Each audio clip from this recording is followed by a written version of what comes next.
Communication and teamwork. Everyone has their own take on how a team should function, but you should hear what the kid president has to say about working as a team. He says, "And if life is a game, aren't we all on the same team? I mean, really, right? I'm on your team, be on my team. We can make every day better for each other. If we're all on the same team, let's start acting like it. We got work to do. We can cry about it, or we can dance about it. We were made to be awesome." He says that we were made to be awesome. So the real question is, how do we be awesome when working as a team? The key to great team performance is communication. This next set of videos will highlight some useful tools and strategies that you can use to communicate more effectively in your team at work. Many factors come into play in the dysfunction of a team, from being on a time crunch to having a difference of opinion that leads to conflict at the workplace. Yet one of the most significant factors that leads to poor team performance is change. For instance, when a new process is being implemented at the pharmacy, not everyone embraces this change. Change can be difficult for most of us, and this can cause tension not only at the work environment but also on the team.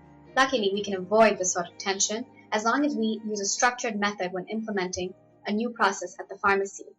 There are 3 stages when implementing a new process, however simple or complex this process may be. The first stage occurs before the new process has actually begun to be used. It is the planning stage. During this stage, the team leader or designee must introduce the new process to the entire team in a brief group discussion by concisely addressing the following. First, who will be using the new process? Do all the team members understand the goals of the new process? Thirdly, does each team member understand his or her specific roles and responsibilities? How is the workload shared among all the team members? Is it shared evenly? And lastly, since every new process has its own positives and negatives, have we anticipated the outcomes of this new process?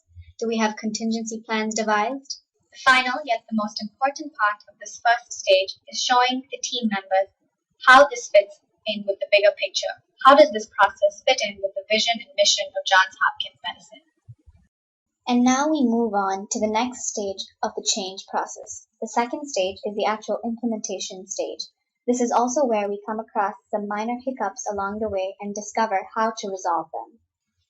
The second stage can be done via ad hoc huddles. A huddle is a brief 5 to 10 minute session at the start or end of a workday held every so often once a new process or change has been implemented. Think of it as a constant updating system. During the huddle, the leader sums up the new process in a sentence or 2 and then reinforces the plan of action. Then the team brainstorms.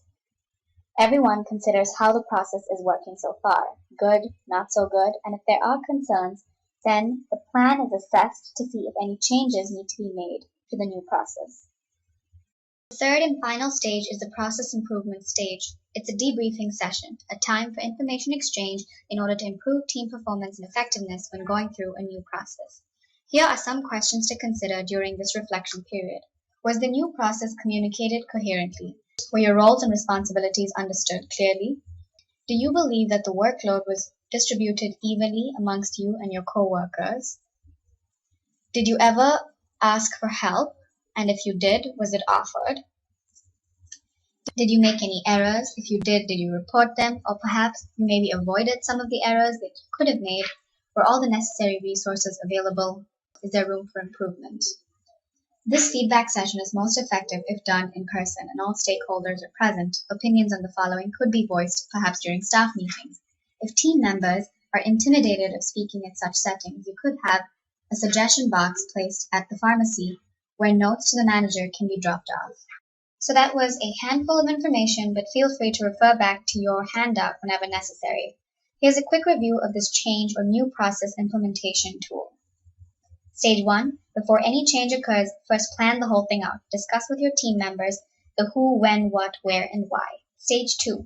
Have frequent team huddles while the new system is in place or the change is underway. Stage 3. Once the new system is in place and your team members are familiar enough with it, have your debriefing session. Thank you.